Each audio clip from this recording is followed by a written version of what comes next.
Hello everyone, it is my privilege to be here today to share with you a small testimony and to share with you what has been happening for the past few months.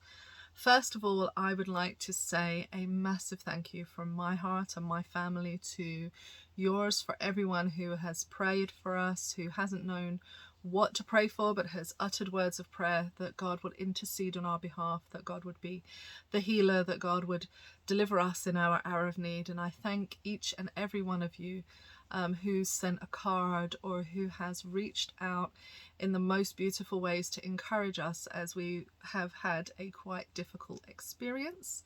This isn't the most difficult experience, but I'm grateful for all of your encouraging words, your prayers, and may that be how we deal with one another always. And I love the love that has been shared in the churches of Eindhoven, Maastricht and Helen, and I'm grateful to each and every one of you who has prayed for our family, who has lifted us up, and who's lifted myself up in this time of sickness. So here's the testimony. Many of you will know that in April I called in sick. Some of you were in a meeting with me when it happened, when I realized, when the penny finally dropped, that I was really quite ill and I had been ignoring an illness for quite some time, and that it could no longer, the pain was so overwhelming that I could no longer avoid going to the doctor and just pushing through, that I needed help. And so on April 1st, we went straight to the doctor, my husband and I, and we began to explain the symptoms that I was having, the pain I was experiencing, the growths and other things that were happening around my body, and different symptoms that were coming out, the amount of painkillers we'd taken, how long it had lasted. And my husband supported me through that process of trying to explain everything very tearfully and in pain to a doctor.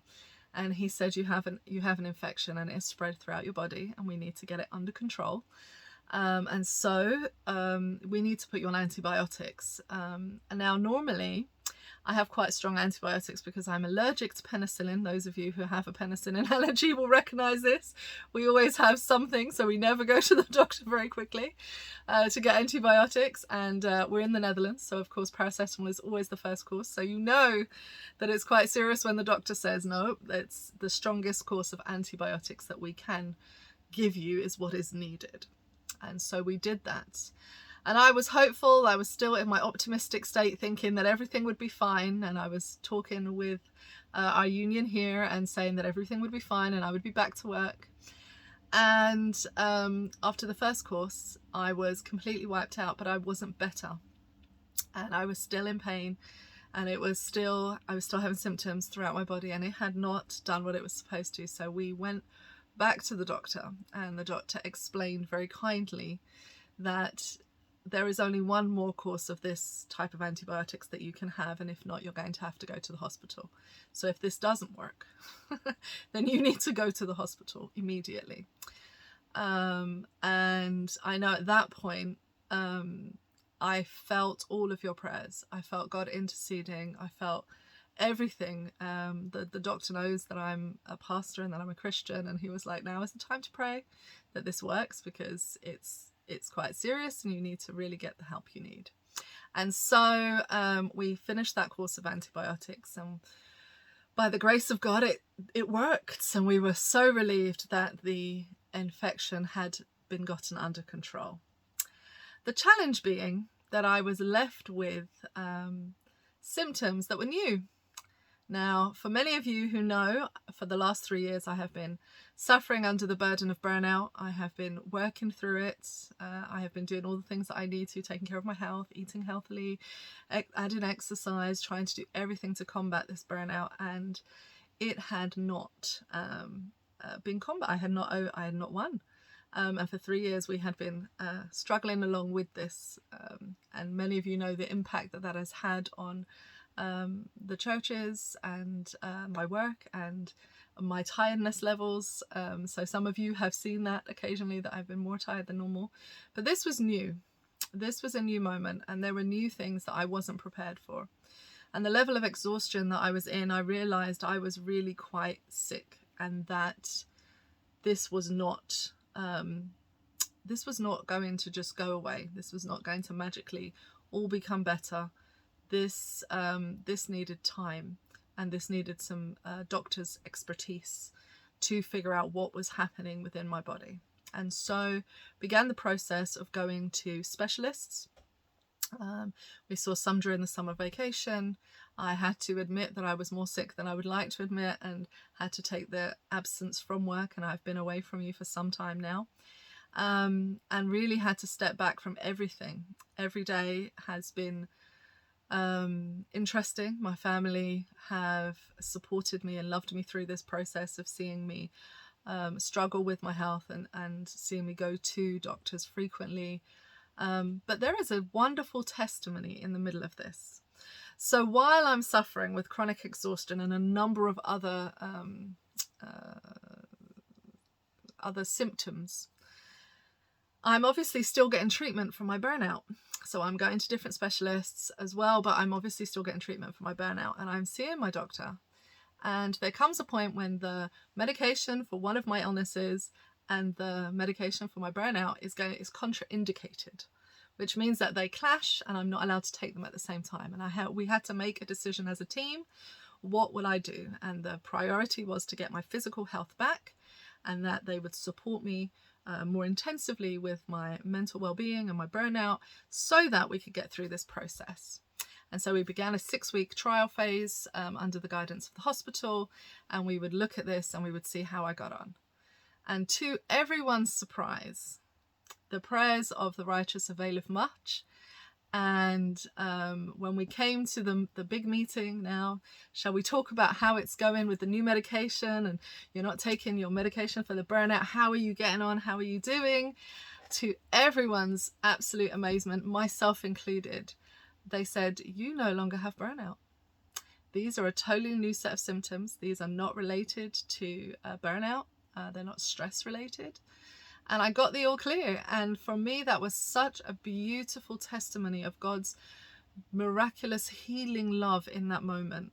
To be able to be in the middle of a physical struggle with my health, to be able to be really overwhelmed with how I wasn't doing as well as I would like to do, and having so many people involved in that situation, but so many of you lifting us up in prayers. And I know that those intercessory prayers God heard, and he delivers and he answers prayers. And so for the first time in 3 years, I was able to say, I don't have burnout anymore. And it has filled my heart with so much joy. I cannot explain, and maybe this is something that we should do at another point, is really go into detail about how it feels to feel yourself, and talk about the burden of mental health issues. It's something that I've openly talked about in various places, but I think it's something that we as a church need to talk about and continue to talk about, because we've been through this pandemic and it's been tough on people, our young people particularly, and our older senior members who were in a lot of isolation throughout this period.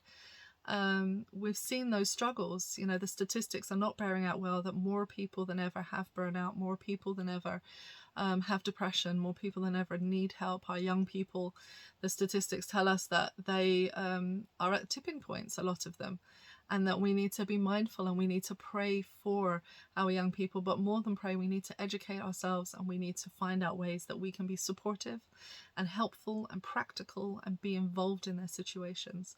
That is, after all, what a church family is. And I have felt that myself. I have felt the overwhelming love. I have felt the overwhelming presence of God surrounding my family and keeping us through this process, which has been difficult for everyone, from the youngest members to the oldest members. Some of you as parents will identify that you keep many of your own things hidden from your children, or you don't put them on the forefront. The children's lives are important, and that's what we focus on.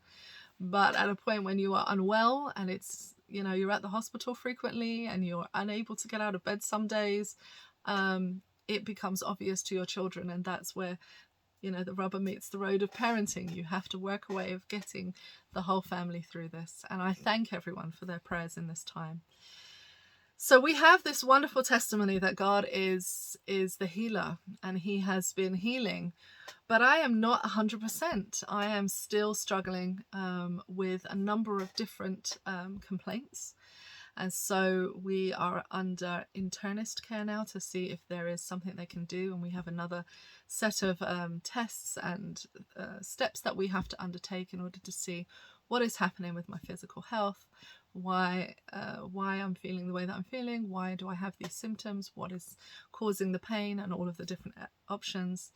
I do have some insight into that, but this is not the time to necessarily deliver this. And we'll be talking about this in the future. And when I have a full diagnosis, then we'll all know what we're doing. But for now, the good news, the very good news, is that I can start working. We know what my physical limitations are. We have a great team that I'm working with who are helping me to work out how I can best reintegrate into work and how we can get on top of my health and integrating that new challenge into my working life. And so for now I can start very few hours, but there are some hours. And so I'm excited because I can be doing what God has called me to do, and I can be doing that which I love. And so we're still discussing with the Eindhoven and the Helen and Maastricht teams what is best. But for now, my concentration will be on delivering Bible studies, helping those people who need to get baptized, and continuing the evangelistic work that we have here in the Netherlands. And so we will continue to do that. So you will see me more frequently.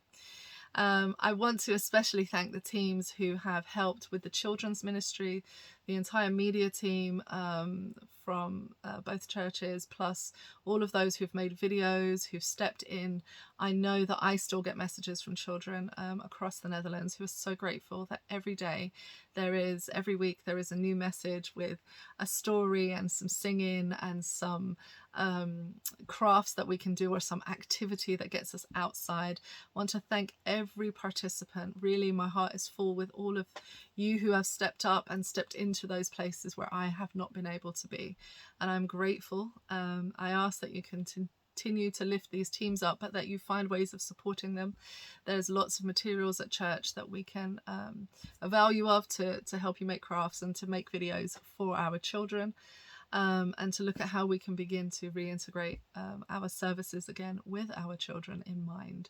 I'm very grateful for those teams, for those colleagues and team members who have stepped into my preaching spaces. I appreciate each and every one of you. Thank you for your ongoing support and your kindness towards us as a family. We are really grateful that we have such a wonderful family of God. And to the leadership teams who have chaired more meetings than I'm sure they were prepared to do, and who have stepped into the spaces, especially during the transition from Helen from one building to another. That's been a huge transition for the church. Continue to pray for them. And thank you so much to the leadership teams there and to all of the church members who have helped and worked and been tireless in their efforts to get the church moving. And we are so grateful, and we see the outworking of the Holy Spirit moving in people's lives, and we're so grateful for that. There are continued prayers for our church members who are going through difficult times, and we continue to hold them in our prayers and find practical ways to be involved and to help them in different situations. And we just thank you, each and every one of you, for your ongoing support, your ongoing care, but also your ongoing activity. I know that the Sabbath school classes are now really formed as small groups, and that we're still plugging those in and having a great time together in our small groups, and that there's a lot more work to be done. So there's good news on the horizon, of course, since I'm back for Bible studies. The teeners and the youth, watch out. Those are going to start again. Myself and Gazelle will start those up. I have that will fit within my very few hours that I'm allowed to work at the minute. So that will be the pressing things that we begin, is to deliver those evangelistic Bible studies to our teenagers, to our young people, to teach them about the love of Jesus, to teach them about his saving grace, and to show each and every one of them that they are loved and that they are his beloved, and he would like them to make a decision for God. And that is the work that we will be undertaking at this time. So to that end, I want to say thank you. God bless you in your devotion to him, and may his love overflow in your life, and may you continue to uplift his name wherever you are and be a witness and example to him. God bless, and see you next time.